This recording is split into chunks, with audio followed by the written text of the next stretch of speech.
The Connector Next Door is your invitation to meet the natural connectors all around us. They represent the everyday event planners who are energizing their communities every single day. Their stories are familiar, fun, and full of charm. Your host, Lisa Garrow, is a lifelong event planner and has been a connection strategy coach for over a decade. She knows events can become energized connecting points where communities can gather and grow. Let's listen in as she strikes up a conversation with today's Connector Next Door.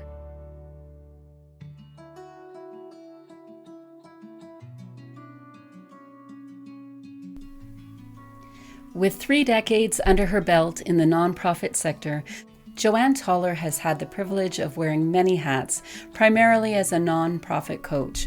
Joanne is the founder of The Cause Charity Specialists, where she specializes in fundraising and nonprofit marketing consultation. Her expertise lies in strategic planning and the evolving digital landscape of fundraising and nonprofit marketing. As a certified fundraising executive, Joanne has witnessed the sector's many changes and challenges, and she's passionate about sharing her knowledge with others. Now, in semi-retirement, her time is devoted to managing her exceptional team at The Cause, coaching nonprofits, and releasing free resources on her YouTube channel. Her love for teaching and coaching is a testament to her commitment to ensuring that the next generation of nonprofit leaders is well equipped for the challenges ahead. In our conversation today, Joanne shares how true connection is a combination of pulling back from toxic environments and leaning in with those that are ready to explore something deeper with their donors.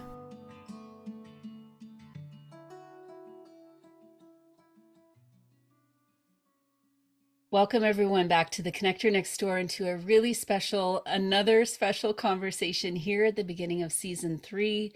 I have been at this for the last 2 years, and this podcast was really created and birthed out of this space of feeling disconnected, feeling like everything was changing, feeling like we need to hear from people who are not stopping the connections. It is just how they are built. It's part of them. And as planners, there's so much we can learn from those natural connectors around us. Thank you so much, Joanne, for being here. I so appreciate you taking the time to have this conversation about connection with us. And I can't wait to dive in a little bit into how this shows up for you in your life. Welcome here. Thank you. I am super excited. I did events the first 10 years of my career. So I have some stories.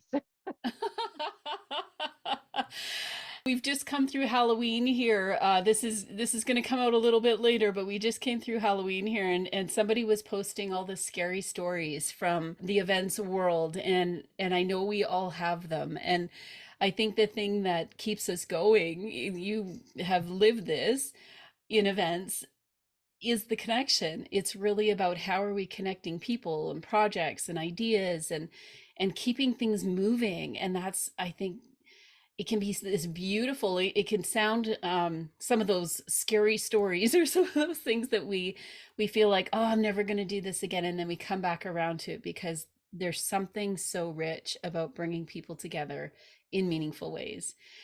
So before we sort of jump into how that manifests itself for you in your world, in your work, I'd love to start with just knowing, what does connection mean to you? Kind of big picture. When you think about the word connection, what does that mean to you? I think that language of the heart, that connecting with other people on a human spiritual level. And not everybody can do that. Not everybody can. In my own personal circle of friends and colleagues and those people that I really connect with, it's because they're genuine and they have the ability to speak their truth and be honest and be real. And that's where I find connection in that human one-on-one, heart-to-heart soul talk. It's really interesting that you say it's not possible for anyone, or it's not just like anyone can do it. Can you unpack that for me a little bit? What do you mean by that? Yeah. Not everybody can do that. There's a particular leader that I had in an organization where when I did speak my truth and say, when you say that, it makes me feel, or, those kinds of statements where I really want to get honest and say, and you know why? Because, this has happened to me before. I want to have these conversations. She couldn't go there. That made her so uncomfortable. She did not want to hear any kind of truth, heart, connection, feeling. Just put your feelers away, girl. And she was very cold and disconnected. I just have to say, and I'll be really transparent with the people out there that are listening, but that just gave me chills because I've been having so many conversations lately about what it means to show up for others, what it means to be safe for others, what it means to truly connect. And sometimes we take it for granted if we've got a good friend or if we've got people at work that we can trust, if we've got a circle of people that are speaking sort of that same language around connection and they understand. But I love where you're going with this, in that it doesn't show up everywhere. And it isn't always safe for us to look at connection as this exciting opportunity and that we're going to be accepted and that we're going to feel that connection with the people we meet. Think had to learn how to stifle it a little bit in that Ah, same environment.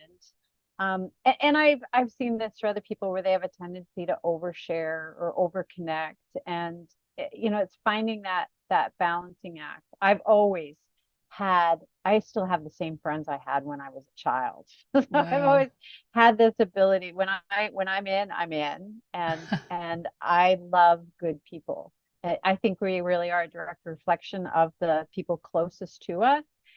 So, yeah, just learning how to tone that down in a professional corporate environment. So doing events, you meet a lot of different people, and really learning to judge who I can connect with and who I need to sort of have not a boundary, but who I need to just, yeah, tone it down with. Right. It's so interesting. And I think that probably you and I are similar that way. And I went through an exercise at a workshop once, and it's kind of long to explain. But the point of it was, when we encounter somebody, and what is a 10 experience with that person when we first come to know them, or we're learning to trust them or work with them. And the exercise really showed me that depending on where somebody is at, how we're working with them, what the expectations are, we might be at a 10 with somebody if it's just a quick interaction, it's positive, we're getting a job done, and that's good and that's enough. It might be a 10. I was talking about my ex once. I'm like, how can that be a 10? But then it was about really what will make that something that is not just manageable, but okay, that it's a 10 because we got the job done or we had a conversation, and the girls are taken care of, my girls. What would be a 10, if you're in a grocery store? Well, maybe there's an interaction with somebody that is packing your groceries, and you just feel like not just the job is done, but you've made a little connection. And it's really interesting. It helped me frame a lot of exactly what you're saying. In events, we meet so many people, and sometimes it's really hard to know what is a 10 without giving all of us to every situation or to every person. How did you learn to pull back from sort of the all in all the time? Uh, just learning how to read people, but also I think it's age too, because I've really come to grips with who I am and at a Mm, place where I really like who I am and mm, I'm comfortable in my own skin. So if I meet somebody who is a, a one, not caring and still being me and not taking it personally, and I can read a room, but at the same time, what can I bring to the room? You know? mm, hmm. And it's amazing, even if somebody isn't showing up, like the boss that, or the person at work that you were talking about, and was completely closed to a conversation about, I'm not feeling safe, or I'm not feeling connected, or I need this in order to feel like I'm part of things here. we do have an opportunity. In many ways, we have an opportunity either to lean in, or we have that opportunity to remove ourselves, or we have an opportunity to educate, or to bring somebody along. I don't know that we've had this conversation on the podcast specifically about this, that when we're gauging that connection, I'm curious if it makes you feel more connected to the people in your world that you do feel safe with, that you do feel like you can share who you are and you're really comfortable in who you are. So I'm guessing that that filter is probably pretty strong now, where you're able to filter through who do you want in your world and who you want to be surrounded by. Yeah. Yeah. And I'd had an experience where for about a year and a half, I was completely shut down, where I couldn't connect to anyone. And we had talked a little bit about this and about how I'd lost my oldest daughter. And when Mm. so I was working with this woman at that time. And I was going through the trial because she had been killed. And so we had the trial for the fellow who had done that and everything. So when I say shut down, I mean I was shut down. I felt like I was in this grief bubble and couldn't, even my closest friends, my people, I couldn't connect with them. I was just, it was very traumatic. So in going through that and then coming out the other side, so doing all of the healing work that I did and the breath work that saved my butt, and coming out the other side and learning to connect again, I have a new appreciation for it, in that um, those people who we can connect with, that they're the people that I want in my life. So I actually left that contract. I said, I can't do this. It's not healthy for me. It's become toxic to be around people that are anti-connection. The anti-connectors. Yeah, that's a whole other podcast. Yeah. Thank you for sharing what you did just now, because I think sometimes people forget, like when we do shut down for different reasons, and people out there that are listening and may want to learn more about your story. But when we take a look at our own journeys and where we're at, and if we're feeling like even temporarily shut down, or we feel like this will never end, I think many people aren't sure what connection looks like on the other side. And sometimes we question, will I ever be connected again? Whether that's letting go of a position or a contract or some horrific change like you went through. What an encouragement to those that are looking at their lives and just saying, I'm not sure that I, number one, will ever feel connected again, let alone create connections for other people with events. That's like beyond where they can imagine themselves. And I love that you said you kind of leaned into the word breath work, and how bringing yourself back, it seems bringing yourself back to yourself. And I love also when you're saying that you just love who you are today. I don't think that's by chance. I think that that's something that That most was a lot likely of took work. a lot of work. It was a lot of work. Yeah, definitely. But I think divorce can cause that kind of disconnection.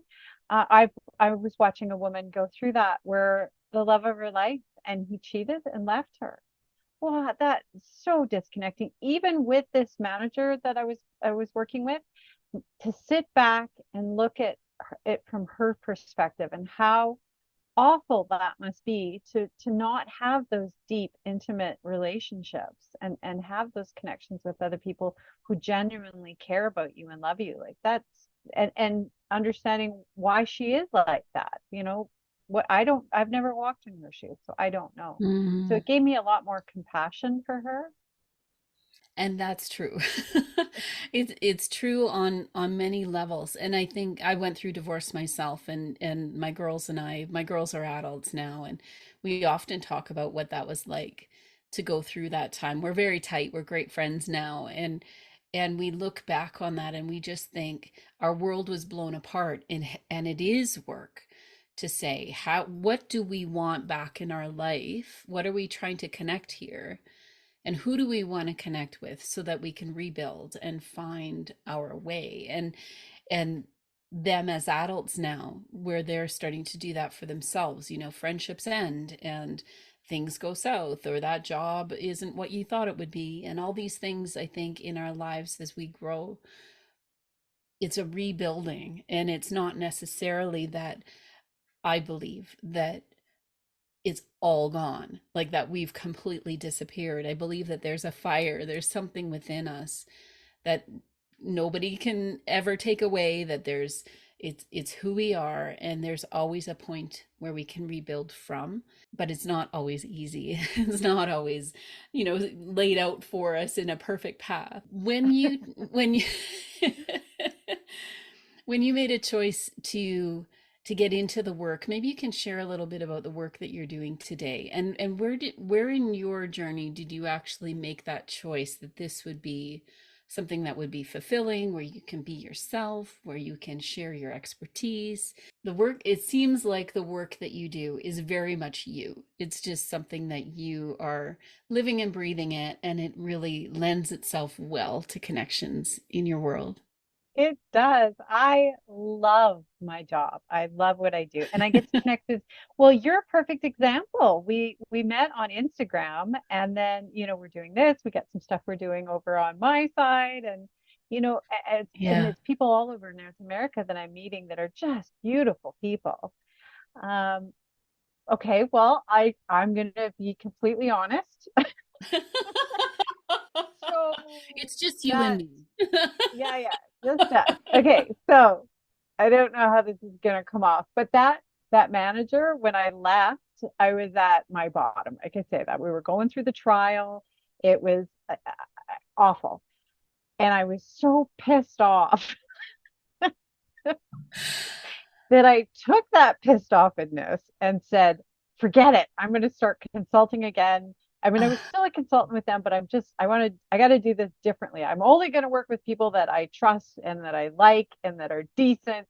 And there's nothing like a woman who's pissed off. It's really grown. And I hold to that.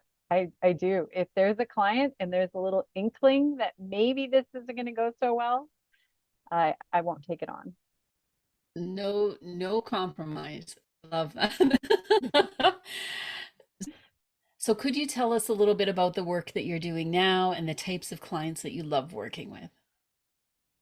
So I'm doing nonprofit coaching. So do fund development coaching, marketing coaching, leadership. I work with primarily founders. So people that have had this beautiful idea and are out to change the world, get into starting their nonprofit and realize, oh my, that's a lot of work to this and a lot of strategy and fundraising is there's a process to it. So they do typically tend to be younger, but the hearts on these people are amazing, Mm. amazing. And fundraising has changed over the years too. How have you noticed that has changed? A lot more digital skills, Mm. especially in the small shops. In the small shops, the fundraiser is often handling the communications. Well, you need to know about all the digital fundraising options, but now all the digital marketing options. So social media marketing, email marketing. If you're handling the website, the search engine optimization, it's really changed in terms of what's out there in the online space. So this process that you've gone through, that you're working with people that you love who they are, you love how they're showing up, you get along well, you know that it's healthy and safe and energizing, probably. Is that something that you feed into your consultation with your clients as well? Are you, in a fundraising sense, is that something that you encourage them to do? Because sometimes it's really easy to go where the money is, or easy to try to chase after a donor or a company or some kind of funding avenue that you feel like can help you stay alive or do that project or whatever. Is it something that you feel like, because you've lived this yourself, you're making these choices yourself, that you're doing that and encouraging your clients to do the same, to work with people that they love, find partners that are energizing. Find, it might not just be because of the money. It might be some other connection or relationship that they're building. I would love to hear kind of your thoughts and process and perspective around how you would coach or train or support a team that is looking to really make great connections through the fundraising arm of what they Yeah. do. I drill it back down to the mission driven decisions and mission driven connections. A big part of what I do is challenge nonprofit leaders and ask them questions like, well, think back to when you first started or had the idea to start this nonprofit. Make a decision based on that feeling. Mm. Make your decisions based on what your mission truly is, and quite often we'll go back to the mission and really find the emotions that are tapped in with that, not just your, you've got your value statements and all of that. Let's look at the emotions that are attached to that and Hmm. make connections based on that. And is it ever hard for them to find that emotion again?